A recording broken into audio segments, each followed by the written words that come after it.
In New Zealand, we have home-based childcare. Shall we open the door up? We have parent-led organisations like our Kohanga, Punangareo and Playcentre.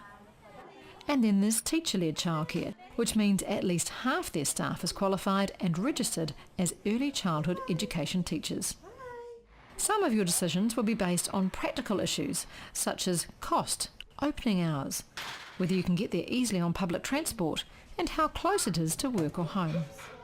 We live out in Mangere Bridge and my work is based here in Kingsland, and I looked at about 3 different places. Physically went to look at 3 different places, this being one of them, and I had another one on the list that was going to be an option.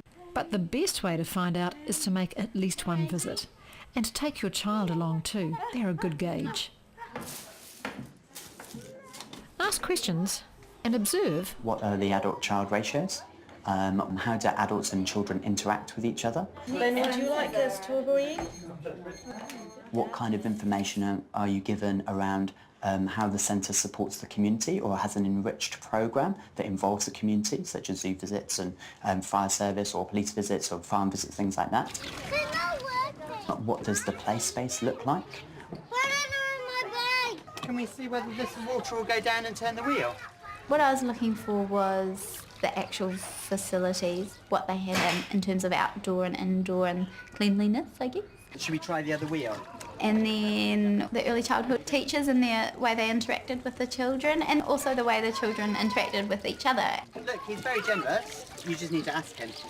Just sort of felt really caring and homely, I think, in terms of a childcare centre, which is exactly what I was wanting. Take the ball and pass it on. I think parents also have that gut intuitive reaction. And I think that's really important for parents to go with. You know, parents know their child the best, they're the first educators, but you'd also want to be looking at how children are talked to respectfully. You mean you would like to sit here? You're more than welcome. Would you like to? How children are unhurried, how children are given choices. You come and sit here. I'll show the right red one here. If your child has specific needs, how would the centre manage those? And if your child is very young, find out what the special arrangements for them are. Obviously, it's really important that any care routines and any specific nurture that a child needs or has at home is reflected by the teachers at the centre. Something like a primary caregiver teacher approach, in which there is one teacher who has the primary care for that child, so any feeding or sleeping or changing is done by that one teacher. Gemma's younger boy Ben had difficulty settling initially. Coming for a cuddle?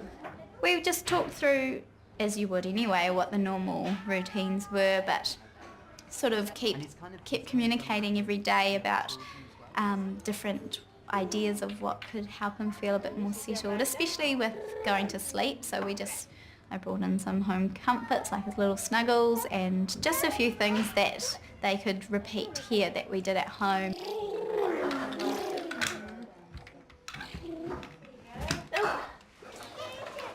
Quality early childhood education, Robin says, is complex imaginative play, sustained shared thinking and talk, real first-hand experiences. And that's what you're looking for. Raising children's here to support you, but there's much to learn as a parent. So make sure you seek further advice and help. A good start is a social service agency, an early childhood education provider, or a health professional. This is made by Raising Children Media.